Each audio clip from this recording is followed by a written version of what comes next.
Kimsəsən? Adın nədir? 3 yaşın var. 9 yaşın var. Demək qarasan.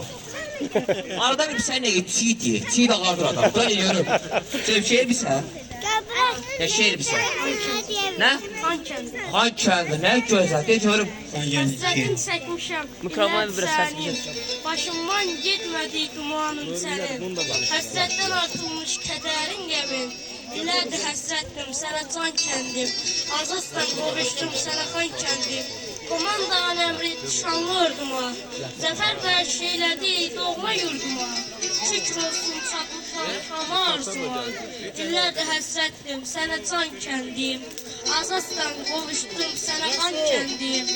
İxtiyar çox sevir gözəl daş kəndim. Totallıyım yurdum həm şükür kəndi. Mənim baş nantımdır Şuşa xan kəndi. İlərdir həsrətdim sənə can kəndim. Azazdan qovuşdum sənə xan kəndim. Alqışlar, alqışlar. Ana bunu, ama çiğ deyir, yaxşısən. Köşədə yesən. Gəl görüm bunu. Nətərsən? Adın nədir? Nə adı, nə adı sorsam yaşın yox. Kocalı'da şehrin dedi. Adın nədir? Ya neçə yaşın var?